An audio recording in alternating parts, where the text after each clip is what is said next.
नमस्कार दोस्तों, quality learning के डिजिटल प्लेटफॉर्म पर पुनः आपका स्वागत है। मैं आनंद सर आपके समक्ष एक नए वीडियो के साथ। आज का वीडियो वैसे स्टूडेंट के लिए वरदान साबित होगा जो कक्षा 9th में पढ़ रहे हों अथवा जो विश्व इतिहास के बारे में जानना चाहते हों। आज हम इस वीडियो में डिस्कस करेंगे यूरोप में हुई ऐसी क्रांति की जिसमें पूरे विश्व में को प्रभावित किया। इस क्रांति ने अपितु प्रभावित ही नहीं बल्कि तमाम देशों में स्वतंत्रता की लालसा भी जगा दी जो अभी तक गुलामी के बेड़ियों में जकड़े हुए थे। जी हाँ, हम बात कर रहे हैं फ्रांस में हुई ऐसी क्रांति की जिसने यूरोपीय इतिहास में मील का पत्थर माना जाता है। तो चलिए शुरू करते हैं वीडियो को, लेकिन उससे पहले मैं चाहूँगा कि अगर आपने अभी तक इस चैनल को लाइक और सब्सक्राइब नहीं किया है तो कर लें और अपनी शिक्षा में बदलाव लाएं, क्योंकि हमारे और हमारे चैनल की तरफ से एक शुरू की गई छोटी सी पहल है जो आपकी शिक्षा को नई ऊंचाई तक ले जाएगी। आपसे गुजारिश रहेगी कि वीडियो को अंत तक ज़रूर देखें, महत्वपूर्ण चीज़ों को नोट करते जाएं और फिर भी अगर आपको कोई कन्फ्यूज़न हो, कोई डाउट हो तो आप हमें कमेंट कर सकते हैं। तो चलिए शुरू करते हैं वीडियो को और फ्रांस की क्रांति को हम समझेंगे आसान लफ्ज़ों में कि फ्रांस की क्रांति एक्चुअली क्या थी। देखिए, फ्रांस की क्रांति कब होती है तो 14 जुलाई 1789 को ये क्रांति हुई थी। अब देखिए, फ्रांस की क्रांति क्या है इसके बारे में थोड़ा हम जान लेते हैं कि फ्रांस की क्रांति एक्चुअली क्या है, इसका क्यों इतना इम्पोर्टेंस है भारतीय इतिहास में से लेकर आपको पूरा विश्व इतिहास में। ठीक है, फ्रांस की क्रांति यूरोप के इतिहास में एक मील का पत्थर मानी जाती है। जाहिर सी बात है कि फ्रांस की क्रांति कोई आम छोटी मोटी क्रांति नहीं थी। ये इस तरह की क्रांति थी जिसने पूरा यूरोप के से लेकर पूरा विश्व को प्रभावित किया। देखिए, इसलिए इस क्रांति को यूरोप के इतिहास में एक मील का पत्थर माना जाता है। इस क्रांति ने आधुनिक इतिहास की दिशा बदल दी। इसने न केवल यूरोप बल्कि पूरे विश्व को प्रभावित किया। इसके बाद देखिए, इसके कारण राजतंत्र का पतन होना शुरू हो गया और जगह जगह नए गणतंत्र और उदार प्रजातंत्र की स्थापना की जाने लगी। अब यहां देखिए, जैसा हम जानते हैं कि 1789 से 1799 का जो दौर था वो फ्रांस के इतिहास में राजनीतिक और सामाजिक उथल पुथल का दौर था, जिसे आप आसान भाषा में कहें तो उतार चढ़ाव का दौर भी आप कह सकते हैं।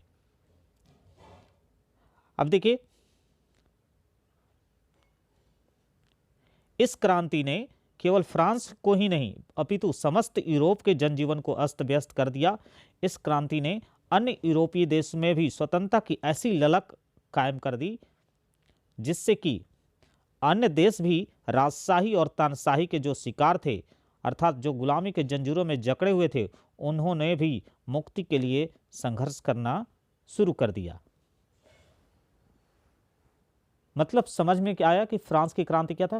फ्रांस की क्रांति ये जो है एक यूरोपीय इतिहास में एक मील का पत्थर मानी जाती है। अब चूंकि ये क्रांति जो है पूरे विश्व को प्रभावित करती है, जो भी इस क्रांति ने राजशाही व्यवस्था को, तानाशाही व्यवस्था को अंत कर दिया और जिससे प्रभावित होकर ये सिलसिला जो है पूरा यूरोप में चालू हो गया। सभी जो भी देश थे जो गुलामी की बेड़ियों में अभी तक तानाशाही और राजशाही शासन व्यवस्था में जकड़े हुए थे, वे भी इस क्रांति को देखकर अपने आप को स्वतंत्र करने में लग गए। अब देखते हैं कुछ इंग्लिश मीडियम स्टूडेंट के लिए आसान भाषा में हमने ये रिप्रेजेंट करने की कोशिश की है, तो आप आसान से इसको आप समझ सकते हैं। देखिए, the French revolution is consider as a milestone in history of Europe. मतलब फ्रेंच रिवॉल्यूशन क्या है, एक यूरोप के इतिहास में इसको मील का पत्थर माना जाता है। This revolution change the course of modern history. इसने भारतीय इतिहास से लेकर पूरे विश्व के इतिहास की दिशा बदल दी। This is not only started decline of monarchy. इसने न केवल तानाशाही शासन व्यवस्था का पतन किया ऑल ओवर द वर्ल्ड, बल्कि but also started the process establish the new republic and liberal democracy. इसने न केवल तानाशाही और जो राज व्यवस्था का पतन करना शुरू कर दिया, बल्कि जगह जगह आपको जो है वो लोकतंत्र और प्रजातांत्रिक शासन व्यवस्था की स्थापना शुरू करने का सिलसिला भी इसने शुरू कर दिया। अब यहाँ देखिए 1789 to 1799 was a period of political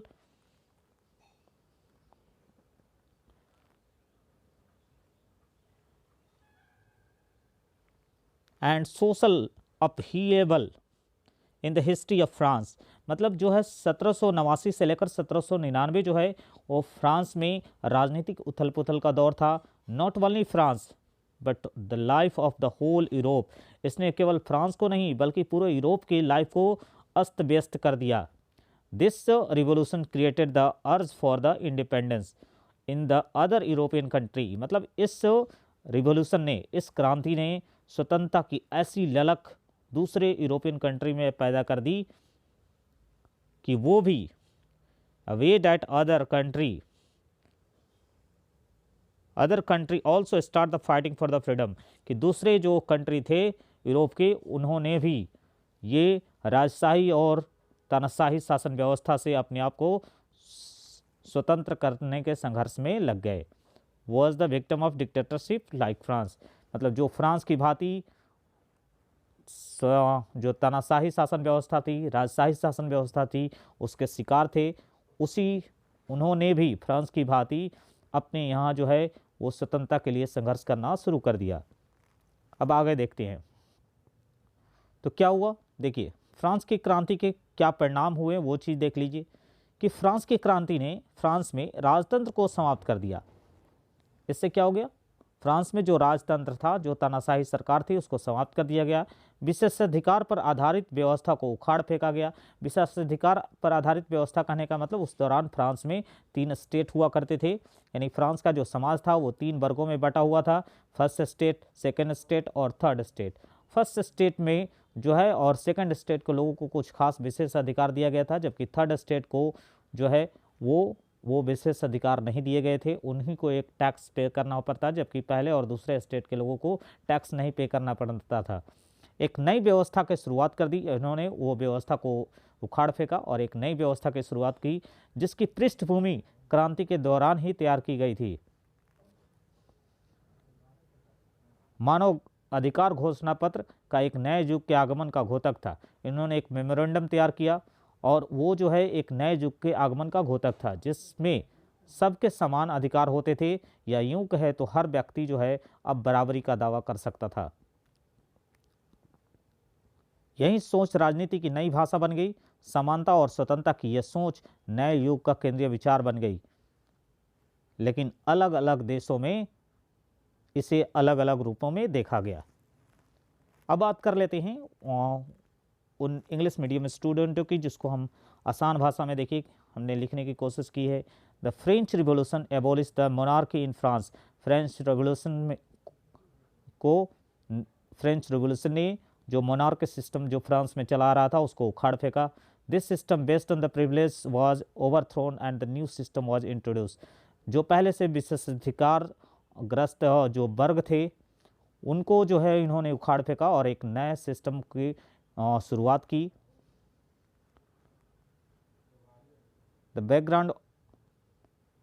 background of which was prepare during the revolution, जिसकी पृष्ठभूमि पहले से ही वो फ्रांस की क्रांति के दौरान ही तैयार किए गए थे।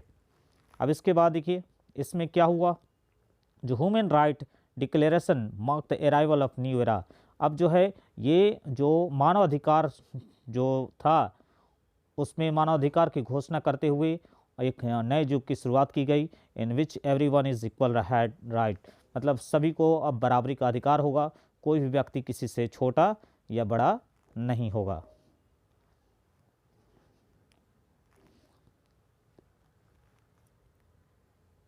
Rather, every person could claim equality and thinking become the new language of politics। मतलब जो है हर कोई बराबरी का दावा कर सकता था। अब यही जो है राजनीति की एक नई परिभाषा बन गई। This notation of equally and liberty became the central idea of the new era. अब उसके बाद देखिए but was seen in different form in the different country. इसको अलग अलग देशों ने अलग अलग नज़रिए से देखा और अपने यहाँ प्रयोग किया। अब देखिए चूँकि कोई भी क्रांति होती है इसकी अचानक शुरुआत नहीं होती है, उसके पीछे कई कारण और परिस्थितियां जिम्मेवार होती हैं। ठीक उसी तरह से फ्रांस की क्रांति अचानक नहीं हुई, बल्कि इसके पीछे भी कारण और परिस्थितियां जिम्मेवार थीं। अब वो कौन से कारण और जिम्मेवार थीं वो उसको भी आप जान लीजिए। इंग्लिश मीडियम स्टूडेंट के लिए देखिए मैंने लिखा है, since any revolution does not happen suddenly, को भी क्रांति जो है अचानक नहीं होती है। Many reason and circumstances are responsible behind it, बहुत सारी कारण और परिस्थितियां इसके पीछे जिम्मेवार होती हैं। In the same way the French revolution, उसी तरह से फ्रांस की जो क्रांति हुई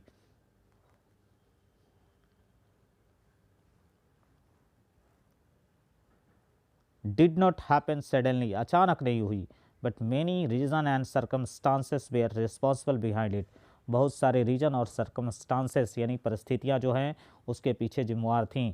अब वो परिस्थितियां क्या क्या थीं वो देख लीजिए।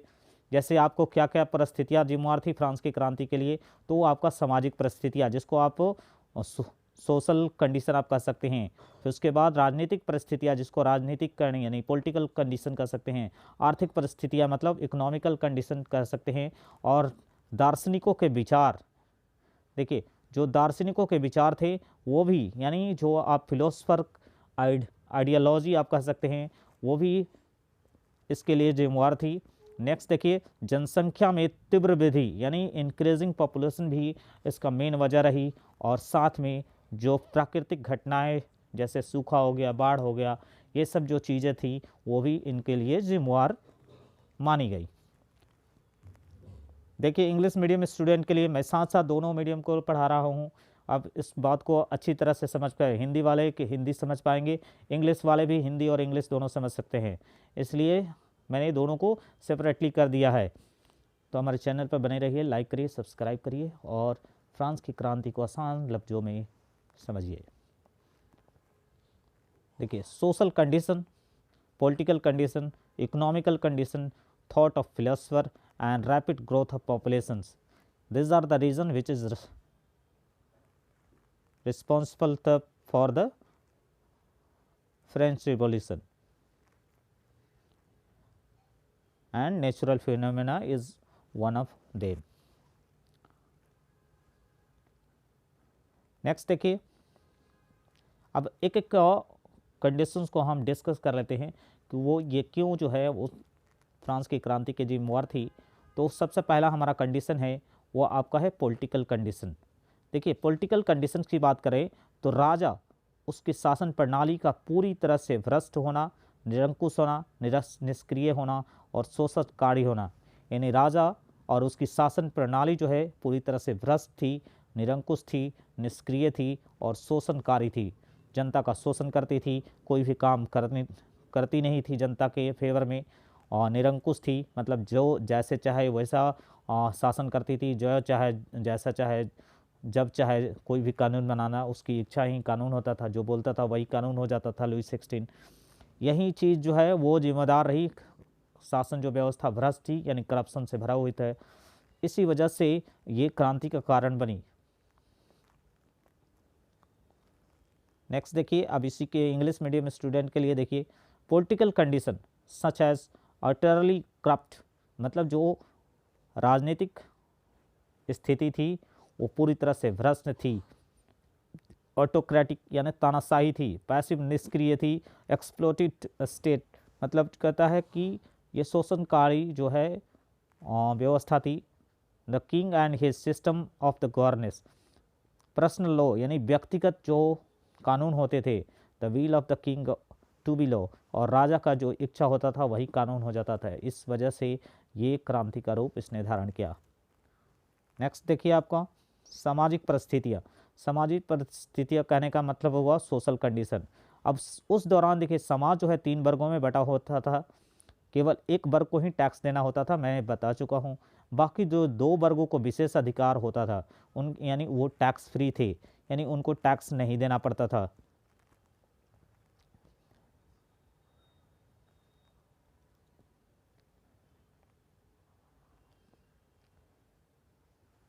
अब इसको देखिए, इसको हम इंग्लिश वे में समझ सकते हैं कि जो सोशल कंडीशन था such as dividing the society into 3 classes, हमने कहा कि जो समाज जो था वो 3 वर्गों में विभाजित था, और जो केवल पेइंग टैक्स ओनली 1 क्लासेस और एक वर्ग ही केवल क्लास देता था, वो था 3rd क्लास था state giving a special right to the other 2 classes. बाकी जो 2 क्लास थे यानी 2 स्टेट थे उनको विशेष अधिकार होता था। अब हम बात करेंगे इसमें अपने आगे वीडियो में कि वो फर्स्ट क्लासेस में कौन कौन लोग आते हैं, सेकंड स्टेट में कौन कौन लोग आते हैं, थर्ड स्टेट में वो कौन कौन लोग आते हैं, इसकी हम बात करेंगे। लेकिन अभी हम बात कर रहे हैं कि क्रांति किस वजह से हुई थी उसके लिए। तो इसमें यानी सोशल में कंडीशन यानी समाज में ऐसे 3 वर्गों में काफ़ी भेदभाव के कारण जो है इस तरह की क्रांति ने जन्म लिया कि भाई जो है हम ही क्यों टैक्स दें, दूसरा जो 2 वर्ग के लोग हैं उनसे क्यों टैक्स नहीं लिया जा रहा है, केवल हम ही क्यों टैक्स दें, हम ही क्यों, हमारे पर क्यों सारा प्रेशर रहे। तो इस वजह से भी ये जिम्मेवारी ये क्रांति हो गई थी। थर्ड देखिए, और भी कंडीशन आपको देख सकते हैं जो इसके लिए जिम्मेवार रही है आपका इकोनॉमिकल कंडीशन। इकोनॉमिकल कंडीशन कहने का मतलब है कि फ्रांस की आर्थिक व्यवस्था पहले से ही संकटग्रस्त में थी। राज्य जो है दिवालियापन के कगार पर पहुंच चुका था, यानी राज्य के पास अब कुछ नहीं बचा था। इसके अलावा देखिए, फ्रांस की जो राजा होते थे उसकी फिजूल खर्ची जो है कुछ अलग से ही थी, यानी राजा की अपनी शान शौकत भोग विलास ये सब जो अलग ही होते हैं, उसमें ये ज़्यादा पैसे खर्च होने से और भी राज्य जो है वो दिवालियापन के कगार पे पहुंच चुका था। इसके अलावा और भी देखिए परिस्थितियां जो जिम्मेवार थी वो आपका देखिए लुई 16, लुई जो 14 था ना, वो लगातार पहले से ही युद्ध में उलझा हुआ था, जिसके कारण शाही खजाने पहले से ही खाली हो चुका था। अब इसके बाद जो है लुई 15 आता है, उसने भी वही सेम काम किया जैसा कि लुई 14 ने किया, किसने भी अपनी गलती नहीं सुधारी। और देखिए लुई 14 की मृत्यु के बाद जो है लुई 15 ने जब कार्यभार संभाला तो उसने भी ऑस्ट्रिया के उत्तराधिकार युद्ध और सप्तवर्षीय युद्ध में भाग लिया, जिससे राजकोष पर बोझ और बढ़ गया। अब इसके बाद जो है देखिए, इसके बाद जो है हमारा जो फ्रांस की क्रांति होती है ना, वो लुई 16 के समय होती है। अंततः लुई 16 ने भी वही सेम काम किया जैसे कि लुई 14 और लुई 15 करते आए। तो लुई 16 ने भी क्या किया, अमेरिका के स्वतंत्रता संग्राम में, जो स्वतंत्रता संग्राम हुआ था उसमें 13 उपनिवेशों को आज़ाद करने हेतु इसने भी क्या कर लिया, और कर्जदारों से कर्ज लिए, जिससे फ्रांस की आर्थिक दशा और भी खराब हो गई, क्योंकि कर्जदारों से इसने हाई इंटरेस्ट रेट पर कर्ज लिए थे और ये पहले से ही कर्ज में दबा हुआ था, जिसके कारण जो है इसके ज़्यादा पैसे जो है जो भी टैक्स आते थे वो केवल टैक्स मतलब जो कर्ज होता था उसको चुकाने में ही चला जाता, फिर ये डेवलपमेंट कहाँ से करता, लोगों को कैसे राहत मिलती। इस वजह से देखिए इंग्लिश मीडियम स्टूडेंट के लिए जो इकोनॉमिकल कंडीशन है, the economical condition of the France was in trouble, यानी जो फ्रांस की जो इकोनॉमिक कंडीशन थी ऑलरेडी पहले से खराब थी। The state was in the verge of bankrupt, यानी राज्य जो है दिवालियापन का शिकार हो चुका था। देखिए in fact due to the extravagance of the king the France of economic condition was in trouble. साथ में जो है राजा का फिजूल खर्ची हमने बताया कि अलग ही था, उसकी शान शौकत, उसकी जो है भोग विलास, इन सब की जो देखना पड़ता था, और उसको नौकरों को रखना पड़ता था, सैनिकों को रखना पड़ता, उसका खर्च जो है अलग से ही देना पड़ता था। तो इससे जो है फ्रांस की इकोनॉमिकल कंडीशन पहले और भी ख़राब हो गई। तो देखिए इकोनॉमिक कंडीशंस क्या था, जो इकोनॉमिक कंडीशन जो था ना, the economic condition of the France was in trouble, economic condition France की ऑलरेडी पहले से ही खराब थी। The state was in the verge of bankruptcy, मतलब पहले ही से ही राज्य जो है दिवालियापन का शिकार हो चुका था। उसके कई रीजन थे, जैसे देखिए क्या था, due to the extravagance of the king of the France, मतलब जो फ्रांस के जो राजा था उसकी अलग ही फिजूल खर्ची थे, जैसे कि आपका भोग हो गया, भोग विलास, उनकी राज की शान शौकत, महल की शान शौकत, नौकरों को रखना, सैनिकों को रखना, पहरेदारों को रखना, ये सब चीज़ें जो हैं वो फिजूल खर्ची और भी राजकोष पर दबाव बना रही थी, यानी राज जो है वो इकोनॉमिक कंडीशन उसकी ख़राब हो चुकी थी। तो economic condition of the France was in trouble, इन्हीं वजहों से फ्रांस की इकोनॉमिक कंडीशन और भी ज़्यादा ख़राब थी। इसके अलावा भी और कई परिस्थितियाँ थी जो जिम्मेवार थी। देखिए जो उस समय जो है वो लुई 16 के समय से पहले भी, लुई 14 के समय से ही ये राजकोष जो है वो रिक्त हो चुका था, क्योंकि लुई 16 जो है वो कांस्टेंट वार लड़ रहा था, यानी पहले से ही युद्धों में संलिप्त था ये।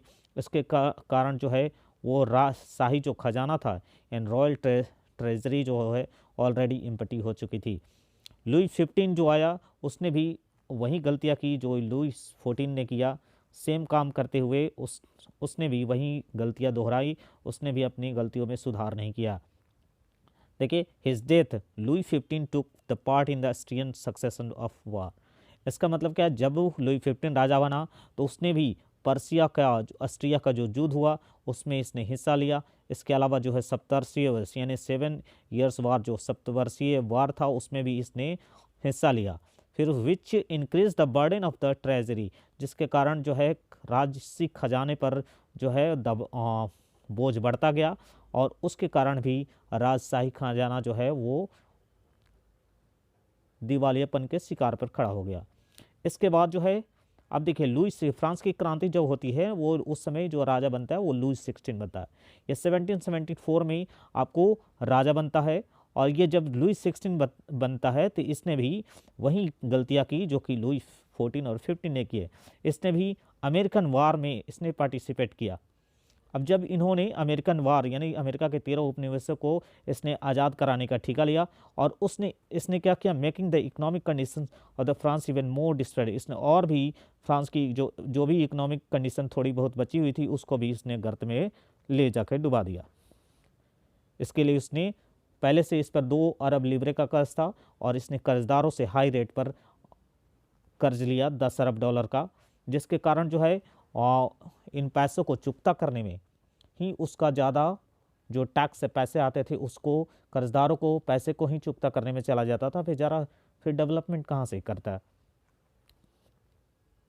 इसके अलावा देखिए, विचारकों और दार्शनिकों की भूमिका जो है इसमें आग में घी डालने का काम किया। जैसे देखिए, मॉन्टेस्क्यू हैं, जॉन लॉक हैं, रूसो हैं, वाल्टियर हैं, दिदरो हैं। इनके द्वारा दिए गए जो विचार जो थे वो फ्रांस की क्रांति में आग में घी डालने का काम किया। इन्होंने जो आइडियोलॉजी दी उससे फ्रांस की जनता ने अपने राइट्स को जानने लगे और इन्होंने बगावत शुरू कर दी राजा के खिलाफ। देखिए, इंग्लिश मीडियम स्टूडेंट के लिए the role of the thinker और फिलोसफर आप कह सकते हैं like Montesquieu, John Locke, Rousseau, Voltaire and Diderot added to fuel to the fire. यानी हमने बताया कि जो भी फिलोसफर थे, जो भी थिंकर थे, खासकर मॉन्टेस्क्यू हों, जॉन लॉक हों, रूसो हों, वाल्टियर हो, दिदरो हों, इन्होंने क्या किया, अपनी अपनी आइडियोलॉजी दिए और ये आइडियोलॉजी ऐसी ही इन्होंने दी जिससे कि फ्रांस की जनता जो है अपने राइट्स को समझने लगी और उन्होंने राजा के खिलाफ जो है विद्रोह यानी बगावत करना शुरू कर दिया। इसके अलावा भी कई सरकमस्टांसेस थी जो कि फ्रांस की क्रांति के लिए जिम्मेवार थी। उसमें से एक था आपका इंक्रीजिंग पॉपुलेशन। देखिए, फ्रांस की जो पॉपुलेशन थी ना वो अचानक इतनी बढ़ गई जो कि फ्रांस की क्रांति में तब्दील होने का कारण बनी। वो देखिए कहाँ की, जहाँ तक फ्रांस की जनसंख्या 1715 में 2.3 करोड़ थी, 1789 आते आते ये 2.8 करोड़ हो गई, जिससे अनाज के उत्पादन की तुलना में मांग जो है ज़्यादा हो गई। यानी किसी वस्तु का उत्पादन कम होने लगा और उसकी डिमांड ज़्यादा हो गई, जिसके कारण जो है वो ब्रेड की कीमत जो होती है, यानी उस समय जो ब्रेड की कीमत होती थी उसमें जो है अचानक वृद्धि होने लगी। और दूसरी ओर मजदूरी जो होती थी, वो इनकम जो होता था वो उसकी जो रेट थी वो उस रेट से नहीं बढ़ रही थी, जिसके कारण गरीब और गरीब होते गए और अमीर और अधिक अमीर होते गए। देखिए, जो गरीब थे वो और गरीब होते गए और अमीर जो थे वो और ज़्यादा अमीर होते गए। अब ये इंग्लिश मीडियम वाले स्टूडेंट के लिए समझ लीजिए कि देखिए, where the France population was 2.3 million in 1715, मतलब 1715 में जहाँ फ्रांस की आबादी जो थी वो 2.3 करोड़ थी, he went up to the 28 million in 1789, मतलब 1789 आते आते ये जो है 2.8 करोड़ हो गई। Due to which the demand was more than production. और अब क्या हो गया कि किसी वस्तु का उत्पादन कम होने से उसकी मांग बहुत ज़्यादा बढ़ गई, जिससे जो है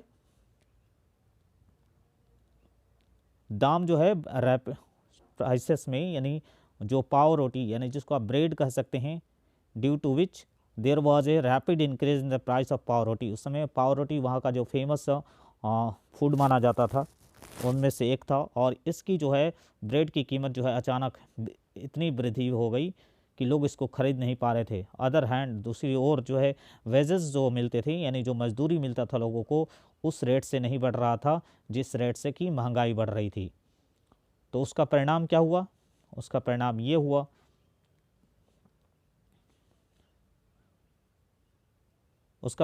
हुआ कि जो पुअर थे यानी जो गरीब थे और ज़्यादा गरीब होते गए, यानी पुअरर होते गए, और जो रिच थे और ज़्यादा अमीर होते गए।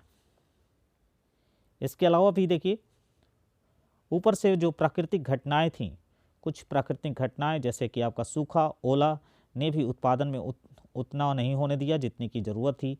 यानी जितनी मात्रा में हमको प्रोडक्शन होनी चाहिए थी उतनी मात्रा में वो प्रोडक्शन होने नहीं दिया, कि कभी कभी सूखा पड़ गया, कभी ओला पड़ गया, जिसके कारण फसल उतने नहीं हो पाया।